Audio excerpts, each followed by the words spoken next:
Avrai già sentito nella lingua comune la parola crociata. La crociata contro un'idea, contro una persona, contro una legge. Bene, storicamente però si chiamano crociate le spedizioni militari dei cristiani. Tu dirai, spedizioni sì, ma dove? Te lo dico io, spedizioni verso i luoghi sacri della religione cristiana. Gerusalemme prima di tutto, per liberarla dalla dominazione dell'Islam. Ah, il termine crociata è chiaro, no? Viene dal simbolo cristiano, dalla croce appunto. Ora però devi sapere che le crociate militarmente sono state un po' un fallimento. Hanno unito e rafforzato il mondo islamico invece di indebolirlo. Dopo la missione di un esercito improvvisato di predicatori guidati la prima volta da Pietro l'Eremita, subito annientati da turchi, parte la prima crociata. Ci sei? Siamo nel 1096, 1096. E dopo aver conquistato Edessa e Antiochia, le truppe agli ordini di Goffredo di Buglione conquistano anche Gerusalemme. Siamo nel 1099, 1099, ok?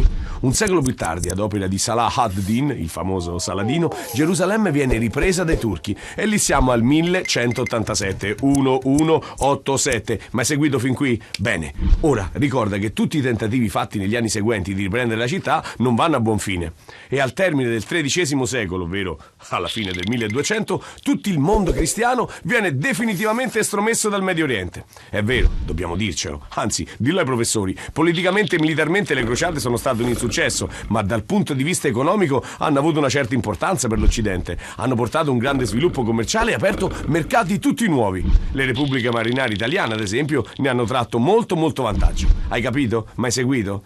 Se non hai capito, ripassa da qui, ripassa da noi.